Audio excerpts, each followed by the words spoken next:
I raised my daughter for 16 years, then found out she wasn't mine.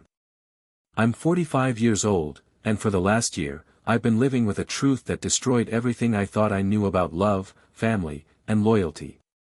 I raised a girl from the moment she was born. I taught her to ride a bike, held her when she cried, stayed up nights with her when she had the flu, and watched her grow into a beautiful, smart, kind young woman.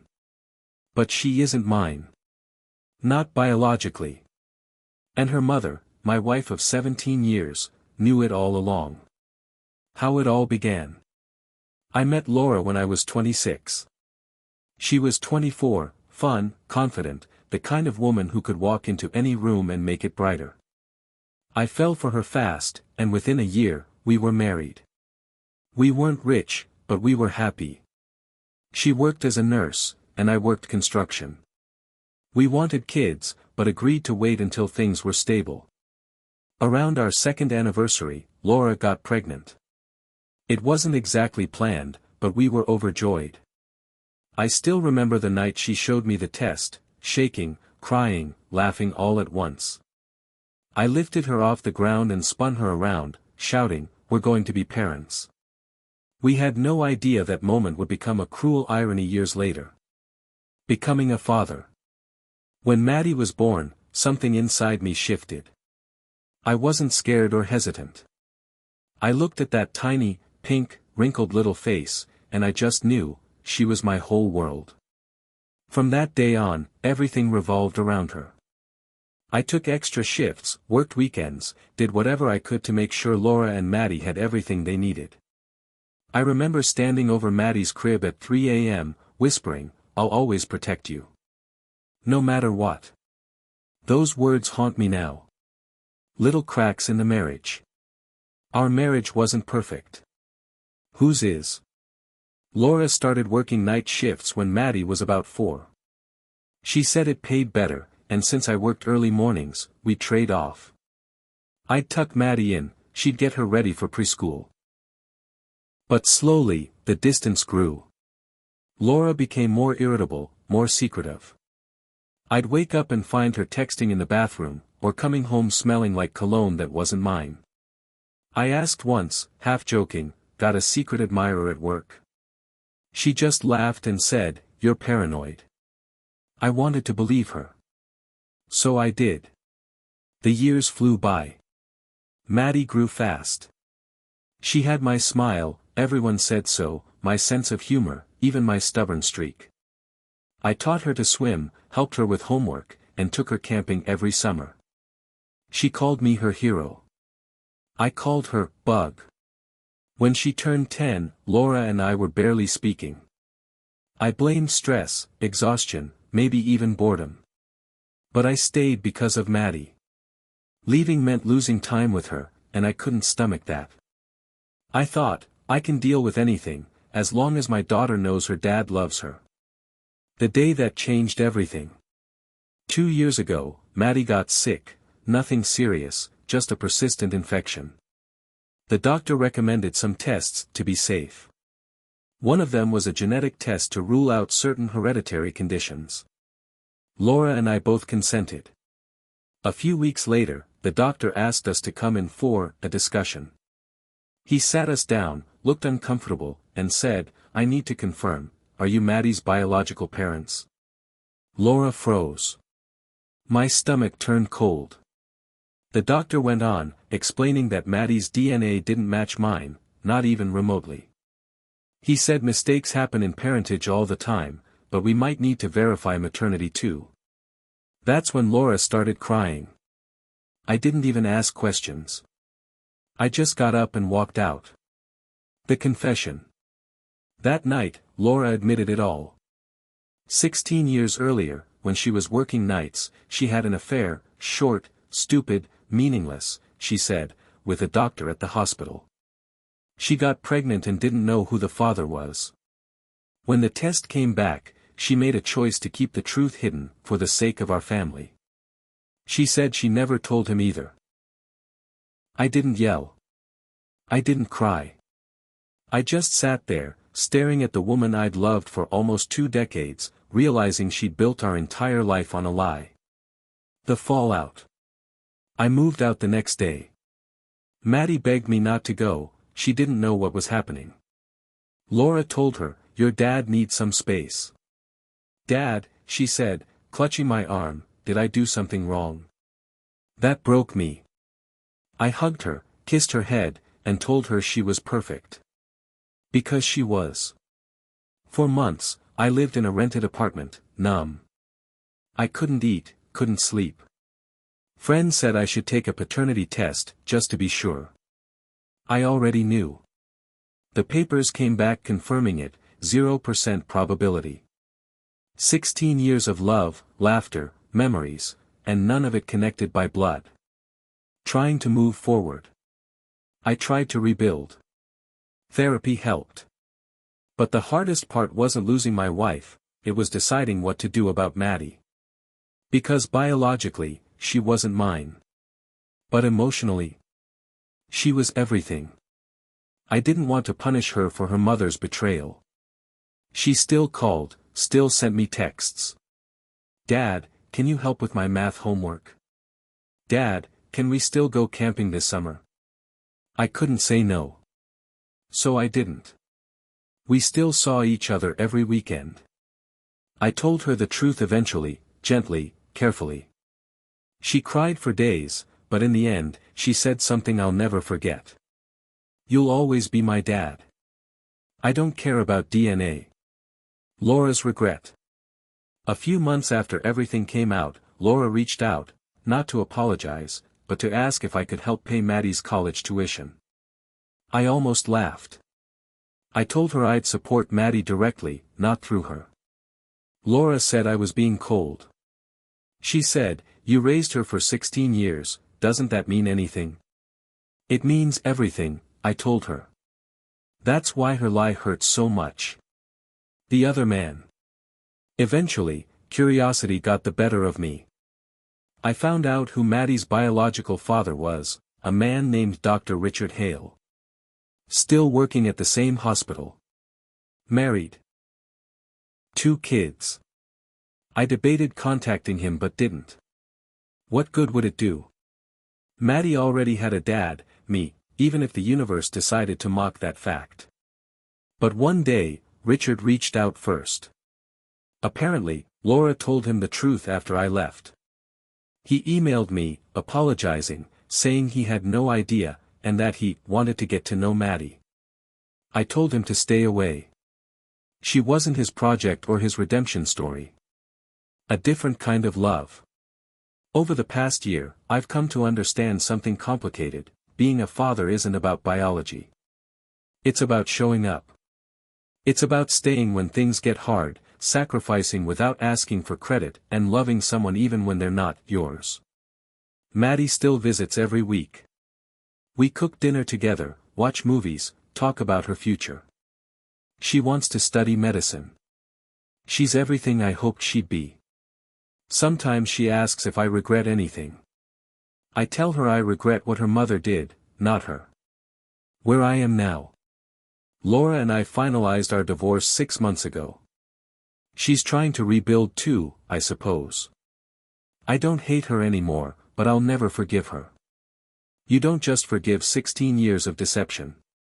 As for Maddie, she's applying to colleges now.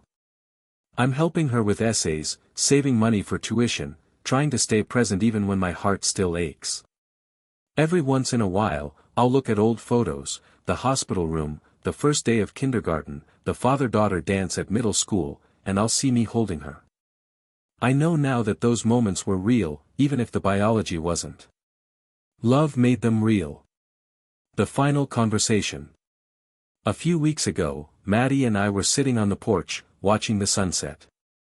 She turned to me and said quietly, "You know, I used to wonder why I didn't look like you. But now I think maybe I do, not on the outside, but inside." I couldn't speak. I just hugged her. For 16 years, I lived a lie. But from that lie, something true grew, a bond no DNA test could erase. It's been a year since I found out the truth, that the girl I raised for 16 years wasn't biologically mine. A year since my marriage fell apart, since I walked out of the house I'd built, the home I thought would always be filled with laughter and family dinners and dumb inside jokes. But somehow, I've survived. I've learned how to breathe again. Mostly because of Maddie. She kept me alive when I wanted to disappear. A year of healing. After the divorce, Maddie stayed with her mom but came over to my apartment every weekend. It wasn't much, a small two-bedroom place near the river, with cracked tiles and a leaky sink, but it became our space. We cooked pasta, watched old movies, built IKEA furniture wrong on purpose just to laugh about it. She called it Dad's house, even though technically, I wasn't her dad anymore. Sometimes, I'd catch myself staring at her, wondering if she still saw me that way. Then she'd look up from her phone and say, "Dad, stop staring. You're being weird." And I'd smile, because that was our normal. The email. It happened 3 months ago. I was checking my inbox at work when I saw a name I hadn't seen in over a year, Richard Hale. The man who was actually Maddie's biological father. The subject line read, "Request to meet, for Maddie's sake." I froze. My stomach twisted the same way it did when I first heard the truth. I opened it. "Hi, Daniel. I hope you're doing well. I've spoken to Laura recently, and she told me that Maddie still doesn't know me. I understand your feelings, but I think it's time she had the chance to meet her biological father. I don't want to take anything away from you. I just want to know her, even if it's only a little. She deserves that much truth." I read it over and over. Every word felt like someone peeling back a scar I'd worked so hard to heal. Confronting Laura. That night, I called Laura. She answered on the second ring, sounding too casual. "Hey, Daniel. Everything okay?" I skipped the pleasantries. Why is Richard emailing me? Why the hell does he think it's okay to contact me about Maddie? There was a pause, then a sigh. Because he's her father too. I clenched my jaw so hard it hurt. He's a sperm donor, Laura. I'm the one who raised her. She snapped back. You're not the only one who loves her, Daniel. She's almost 17, she has the right to know where she comes from. I hung up before I said something I couldn't take back. The dilemma. For days, I couldn't focus on anything else. Should I tell Maddie? Should I let her decide? Should I protect her from the chaos I knew was coming? Every instinct screamed keep her safe. But what if Laura was right? What if Maddie did deserve the truth, even if it hurt? I sat in my car outside her school one afternoon, watching her laugh with friends, and I realized something terrifying. No matter what I did, someone was going to get hurt, maybe even lose her forever. Telling Maddie. That weekend, she came over like usual. We made tacos, watched a dumb Netflix comedy, and then, halfway through the movie, I said her name. "Maddie, there's something I need to talk to you about." She looked at me, eyes soft but cautious, like she knew whatever was coming wasn't good. "Is it about Mom?" "Kind of. It's about someone else. Do you remember the man Mom worked with at the hospital? Dr. Hale?" Her face went pale. "The one who's my biological dad." I nodded slowly. "He reached out. He wants to meet you." Silence. Heavy, suffocating silence. Then she whispered. "What did you tell him?" "Nothing yet. I wanted to talk to you first." She stared at the floor for a long time before saying, "I don't know. I don't even know what I'm supposed to feel." I told her she didn't have to decide right away. That no matter what happened, she'd always have me.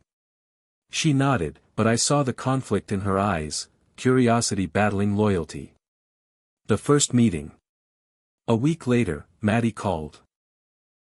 "Dad, I think I want to meet him. Just once." The words hit me like a punch. But I said, "Okay. I'll be there if you want me to." She hesitated. I think I need to do it alone. That was the hardest sentence I'd ever agreed to. Laura arranged it at a coffee shop downtown. I didn't go. I sat in my car 2 blocks away, gripping the steering wheel, trying not to imagine what was happening inside. When Maddie finally called hours later, her voice was trembling. He seems nice. Weird, but nice. He showed me pictures of his family. I swallowed hard. Did he tell you he has other kids? Yeah, 2 boys. They look like me. That night, she barely spoke.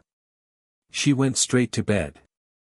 And for the first time in a long while, I felt like an outsider in her life. Losing my place. Over the next month, things shifted.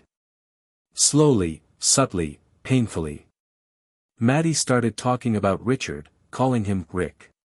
He took her to lunch, to the aquarium, even to meet his wife, who, apparently, was very understanding.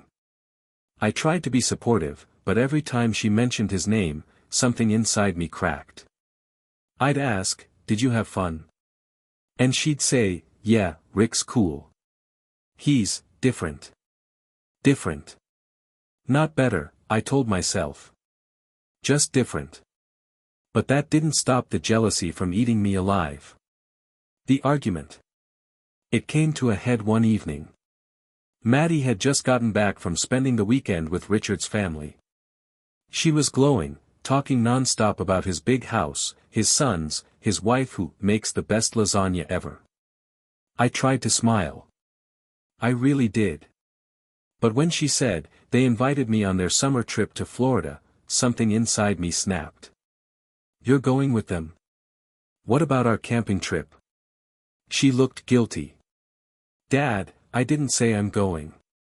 It's just, nice that they asked. Yeah. Real nice. They get to play happy family while I sit here like an idiot. Her eyes filled with tears. You're not an idiot. Why are you making me feel bad for wanting to know them? Because I spent 16 years being your father while he didn't even know you existed. The words came out louder than I meant. She flinched. You think I asked for this? She shouted back. I didn't choose any of it. I didn't ask for Mom to lie, or for you to hate him. I just want to know who I am. Then she grabbed her bag and left.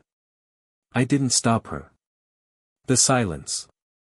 For 2 weeks, she didn't come by. No texts, no calls. Just silence. I tried to give her space, but the emptiness of the apartment was unbearable. Everywhere I looked, there were reminders, the old board games we used to play, her favorite mug, the Polaroids on the fridge. I started questioning everything. Maybe I was being selfish. Maybe she deserved this new connection. Maybe I'd already lost her. Then, one night around midnight, I heard a knock at the door. It was Maddie, tear-streaked, shaking, holding her phone like it was radioactive. The video. She came in without a word and handed me her phone. It was a video. Richard's wife had posted a family dinner clip on Facebook. There they were, Richard, his wife, their sons, and Maddie, sitting at the table, smiling nervously while the wife said, "So happy to have our bonus daughter here this weekend." Maddie said quietly. Everyone from school saw it. They're asking questions. Some people are saying I just showed up because he's rich. She started crying. I didn't want this, Dad. I just wanted to understand where I came from. Now it feels like everyone's staring at me. I pulled her into a hug. You don't have to prove anything to anyone, Bug. She sobbed into my chest for a long time. And in that moment, I realized, I hadn't lost her. I just needed to wait for her to come back on her own. Richard's visit. A week later, Richard asked to meet me. We met at a diner halfway between our homes. He looked uncomfortable, older than I remembered. Daniel, I didn't mean to overstep, he started. I just wanted her to feel included. You turned her into a prop for your perfect family dinner, I said flatly. He sighed. You're angry. I get that. But I didn't know about her for 16 years. I'm trying to make up for lost time. You can't make up for 16 years in a few months, I said. You weren't there when she broke her arm, when she cried because a boy called her weird, when she got her first period and didn't want to tell her mom. I was. He looked down at his coffee. You're a good man, Daniel. I don't want to take your place. Then stop trying, I said, and walked out. The apology. Maddie and I spent her 17th birthday together, just the two of us. We went to the lake, made s'mores, talked about everything and nothing. At one point, she said, I'm sorry for what I said that night. About you not being my real dad. I told her. You never said that. She smiled sadly.